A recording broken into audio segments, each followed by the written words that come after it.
మీ అక్కని చూస్తే నీకు ఏమనిపిస్తుంది శృతిని చూసినప్పుడు? హ్మ్? సీరియస్ తీసుకొని ఒకటే అంటే ఇన్స్పైర్గా తీసుకోవచ్చు అక్కని. అంటే అప్పుడప్పుడు అనిపిస్తుంది అక్కలాగా ఇట్లా కావాలి, అమ్మని చూసుకోవాలి, నేను కూడా అమ్మకి ఏదైనా ఒక గిఫ్ట్ ఇవ్వాలి అని అనుకుంటావు ఏమవ్వాలో అది పెట్టుకో మనసులో, ఓకేనా? దాని తర్వాత చిన్న అక్కని చూసినప్పుడు ఏమనిపిస్తుంది? I'm already settled. ఓకే, నిన్ను నువ్వు చూసుకున్నప్పుడు ఏమనిపిస్తుంది?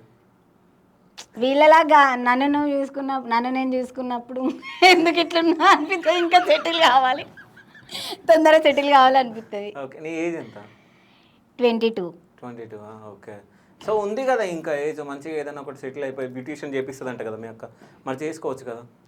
ఇప్పుడు అందరు అదే ఫీల్డ్ వెళ్తున్నారు అన్న, అందుకే కొంచెం అన్న ప్రతి ఒక్కరు ఏదైనా ఒక్క ఫీల్డ్లో కొన్ని లక్షల మంది ఉంటారు, కానీ మనకంటూ మనం ఒక గుర్తింపు తెచ్చుకుంటే మనం ఇప్పుడు ఉన్న వాళ్ళకంటే ముందుకు పోవచ్చు. ఇప్పుడు వాళ్ళు ఎత్తురు అదే ఎత్తురు అని అక్కనే ఆగిపోతే మనం ముందుకు పోలేమన్నా. ఇప్పుడు యూకేకి లక్షల మంది పోతారు, కానీ అయినా కూడా ఇంకా పోతున్నారు. అక్కడ సిచ్యువేషన్ బాగాలేదు, జాబ్స్ దొరుకుతలేవన్నీ కూడా పోతారు, ఎందుకంటే ఒక హోప్తో పోతున్నారు.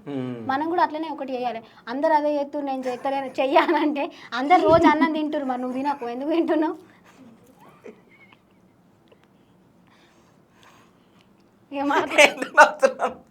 నేను నవ్వాలన్న, మీరే నవ్వరు ఫస్ట్.